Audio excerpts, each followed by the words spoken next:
தனுஷ் ஒரு நடிகராகவும் இயக்குனராகவுமே தற்போது மிகவும் பிஸியாக வலம் வந்து கொண்டும் இருக்காரு. இந்த ஆண்டில் அவர் இயக்கத்துல நிலவுக்கு என்மேல் என்னடி கோபம் மற்றும் இட்லி கடை ஆகிய திரைப்படங்கள் ரிலீஸ் ஆச்சு. தற்போது அவருடைய ஹிந்தி படமான தேரி இஷ்குமேன் அடுத்த வாரம் ரிலீஸ் ஆகிறதுக்கு தற்போது அவர் போர்த்தொழில் இயக்குனர் விக்னேஷ் ராஜா இயக்கத்துல பெயரிடப்படாத படத்துல நடிச்சிட்டு இருக்காரு. இந்த படத்துடைய ஷூட்டிங் டிசம்பர்ல முடிய உள்ள நிலையில உடனடியாக அவர் ராஜ்குமார் பெரியசாமி இயக்கத்துல நடிக்க உள்ள படத்துடைய படப்பிடிப்புல கலந்து கொள்ள உள்ளாரா. இந்த படத்தை கோபுரம் பிலிம்ஸ் நிறுவனத்துடைய மதுரை அன்பு செல்வன் தயாரிக்க இருக்காரு. படத்துல சாய் பல்லவி கதாநாயகியாக நடிக்கிறாங்க. ஜி.வி. பிரகாஷ்குமார் அவர்கள் இசையமைக்கிறாரு. அமரன் வெற்றிக்கு பிறகு ராஜ்குமார் பெரியசாமி இயக்கும் படம் அப்படின்றதுனால இந்த படத்திற்கு ஒரு மிகப்பெரிய எதிர்பார்ப்புமே இருக்கு. இந்த நிலையில பாத்தீங்கன்னா தற்போது பட விவகாரம் மட்டுமல்ல, தனுஷ் பற்றிய மற்றும் ஒரு தகவலுமே வைரல் ஆகிட்டு. தனுஷ் அவர்கள் விவாகரத்து அறிவித்து கிட்டத்தட்ட 3 வருடங்கள் ஆகிவிட்டு. தற்போது பாத்தீங்கன்னா இவருடைய 2வது திருமணம் பற்றிய பேச்சு தான் சமூக வலைதளங்கள்ல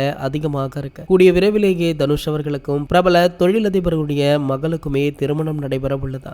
இந்த திருமணம் மிக பிரம்மாண்டமாக நடைபெற உள்ளதாகவும் கோலிவுட்ல உள்ள டாப் பிரபலங்களான Ajay sir, Vijay sir, Rajini sir ஆகிய அனைவருமே இதுல கலந்து கொள்ள உள்ளதாகவுமே சொல்லப்படுது. கூடிய விரைவிலேயே இது பற்றி அதிகாரப்பூர்வ அறிவிப்பை தனுஷ் அவர்களே வெளியிடுவார் அப்படின்னு கோலிவுட் வட்டாரங்கள்ல கிசுகிசுக்கப்படுது. இது போன்ற செய்திகளை பற்றி நீங்க உடனே தெரிஞ்சுக்க நம்ம சேனலை மறக்காம சப்ஸ்கிரைப் பண்ணிக்கோங்க.